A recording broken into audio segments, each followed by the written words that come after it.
Hi everyone, my name is Professor James Cheshire and I'm going to talk to you today about how maps have been used in the past under very similar circumstances that we've been grappling with at the moment in the era of a pandemic that was killing hundreds and thousands of people around the world, and that people didn't really understand what was happening and where it was coming from and how to control it. So I'm going to talk us through how maps were used initially to send people off on the wrong track, and then one particular map maker, how they came in and actually helped to solve the mystery about what was going on. And then I'm going to bring things up to date and just talk very briefly about some of the work that we've done quite recently, looking at the outbreak of the COVID-19 pandemic in the UK and how that's affecting population movements and things like that.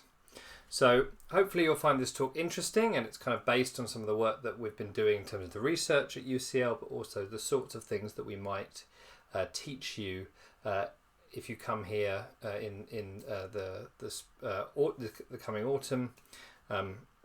And hopefully I look forward to teaching you mainly in actually the second and third years of your course. So I'll just switch over to the slides, and I've called the talk "The Power of Maps" just because we use this phrase quite a lot, and it's kind of a way of just really demonstrating how important maps are for solving real-world problems, and how we see them today as really integral tools to the way that we can visualize but also understand the world. So for the purpose of this talk, I want to take us back to London in around the 1840s and 50s. So over 150 years ago, London was being really impacted by a cholera outbreak.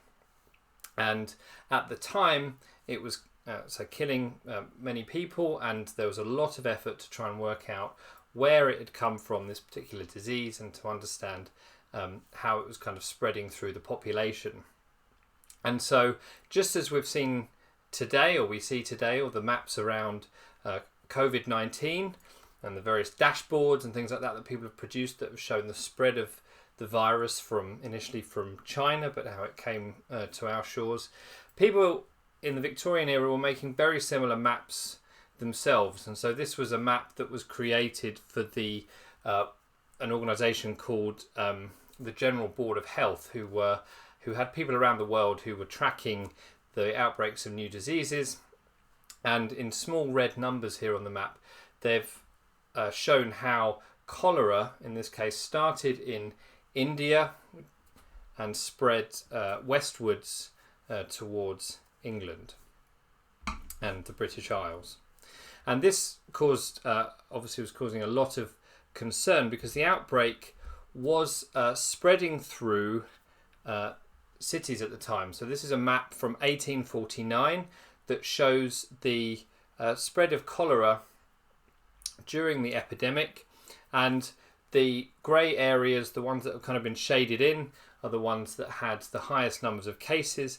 And you can see here that, broadly speaking, we're looking at a urban geography of the UK. So the city areas were the ones that were most hit. So we have London here, Southampton, Portsmouth, some of the kind of port cities like Liverpool, all were experiencing outbreaks of cholera.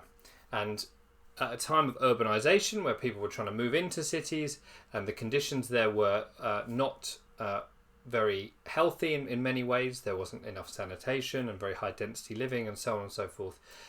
Certain populations were definitely being more affected than others by the disease. And you may think, already that there are parallels between what's happening today and what happened back in 1849. And London was particularly badly hit through these successive waves of outbreaks of cholera, and lots of mapping was going on at the time to see where areas were most affected and where areas were least affected. And straight away you can see from this map of London, so here we have the River Thames, UCL, if you're interested, is located up here. We've got East London and West London, parts of Hyde Park, and so on. These areas, so West London, actually got off pretty lightly compared to, say, southern districts of the city, and also a central area called Soho, which we'll revisit in a second.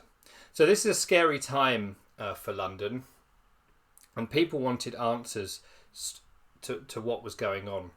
And the prevailing theory about the spread of disease was, or this particular disease, was the idea that it was spread by this thing called miasma, basically a bad smell. So if you could smell, in this case in London, London was a pretty smelly place, there were open sewers and so on. If you experience these bad smells, then that could be the means by which you contracted the disease.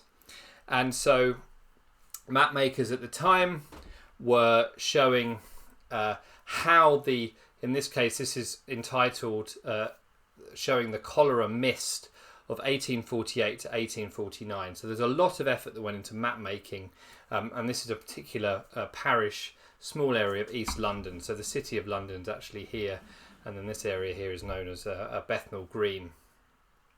And it's not really showing a huge amount, this map actually. It's just a shading in brown that's meant to show the mist as it spread over the areas and the places that were most affected by cholera at the time. And so people started thinking about this miasma, about this mist, and concluded that the weather or temperature played a big role in this. And it made sense in many ways, because the deaths from cholera actually increased over the summer months. So here we have July, August, September and October. And so warmest months of the year. These red lines here are showing some of the other kind of weather conditions, but crucially in yellow we have people that have died as a result of diarrhea, and then in blue we're showing the peak of people who are dying as a result of cholera. And so it's a pretty convincing graphic in many ways, because you can see how it kind of makes sense that you get this summertime peak, which is when London is the smelliest, and so this idea that the mist is spreading throughout the city. And so lots of people kind of subscribed to this theory and started endorsing it. In particular, there was one character called William Farr, who actually has an institute named after him at UCL. The UCL has a Farr Institute, and he was the kind of father of modern day population statistics, and he did a huge amount of work in carefully collecting data about populations.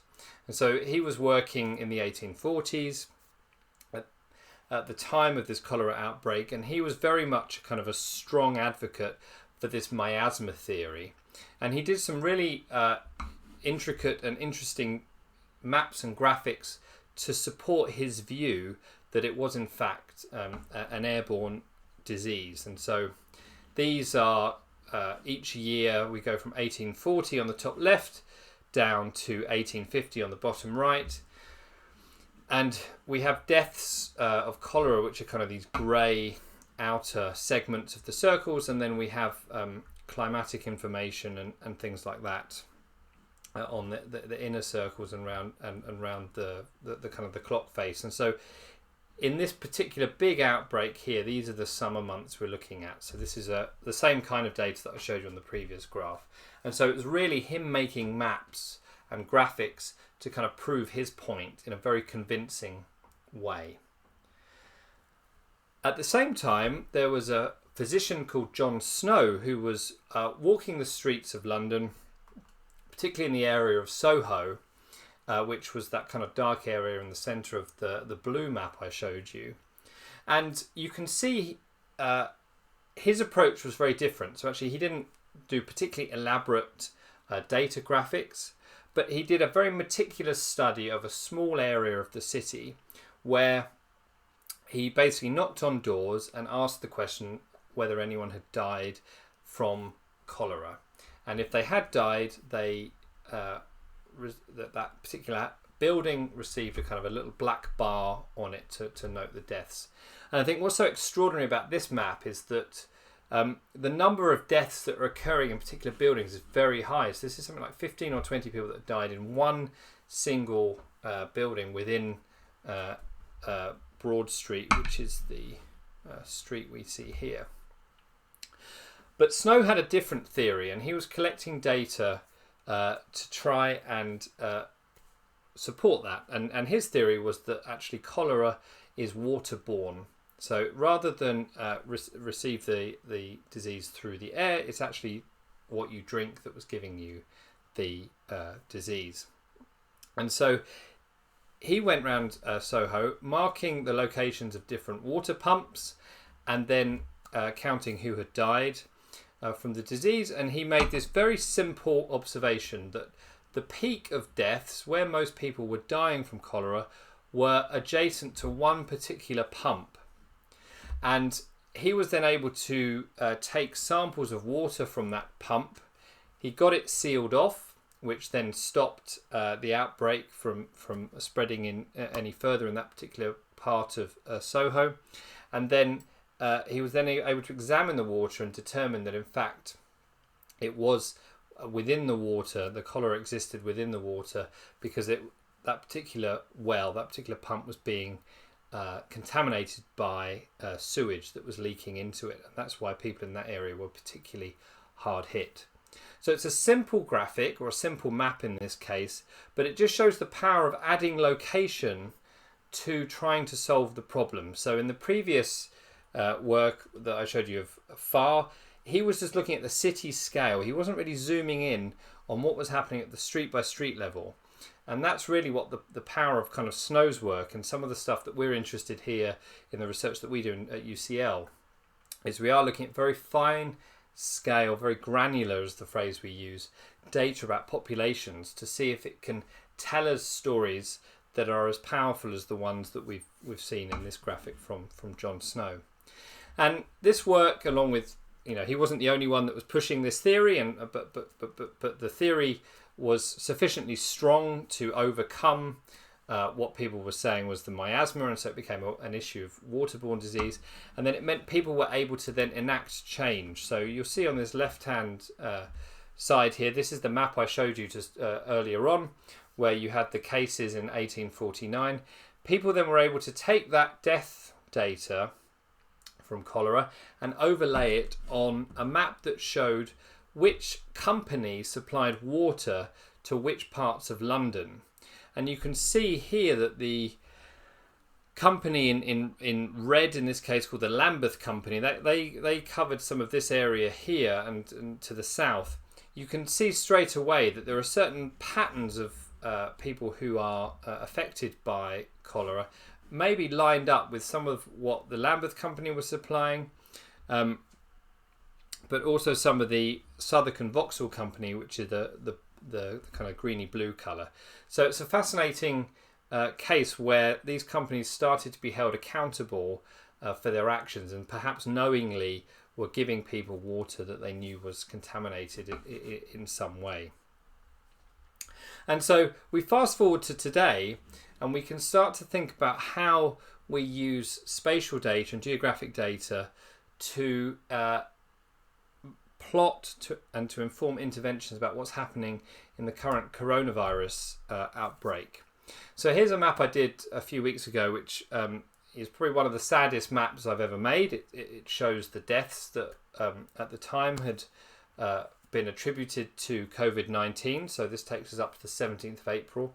And on this map, I've mapped each death with a single dot. It's actually something similar to what I was trying to kind of, it's inspired a bit by what John Snow was doing by representing each death as a single point on the map, rather than these statistics that show big groups of clusters of people.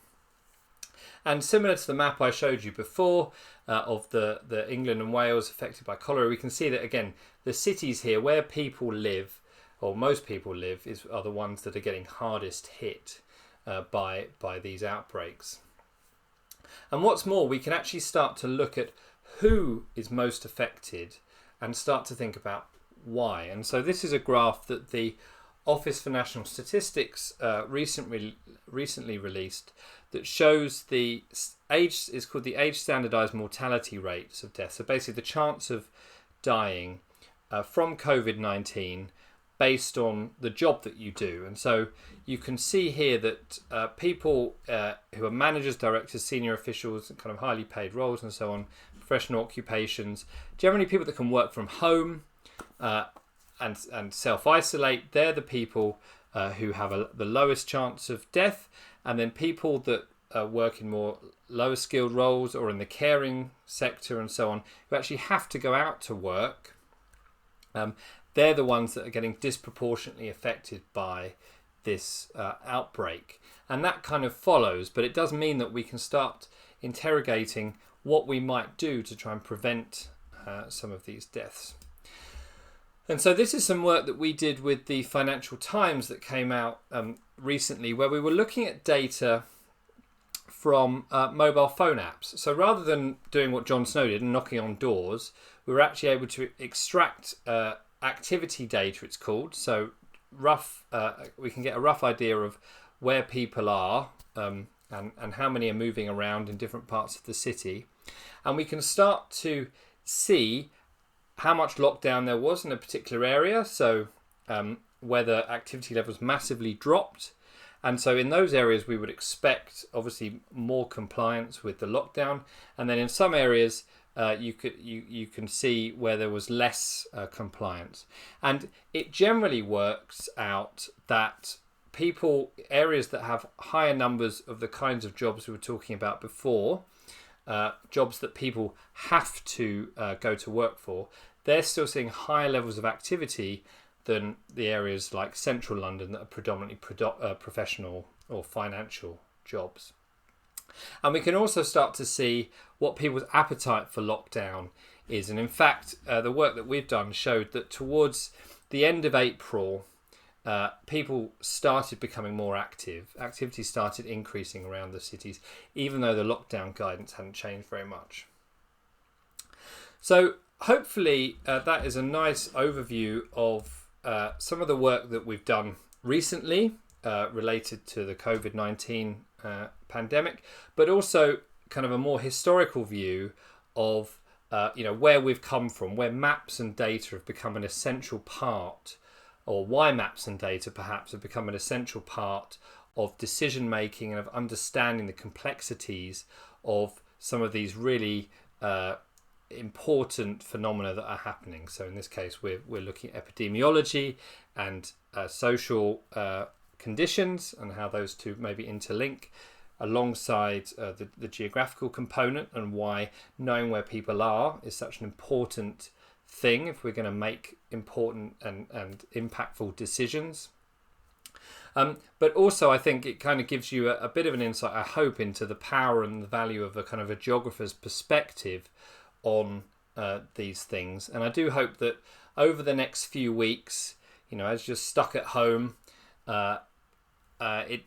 start looking around at these kinds of newspaper articles and some of the reports that are coming out and some of the stuff that the Office for National Statistics are doing, and start coming up with your own thoughts about why things are the way they are, and perhaps how we might inform interventions to change things for the better as the pandemic progresses, but also for any future pandemics as they occur.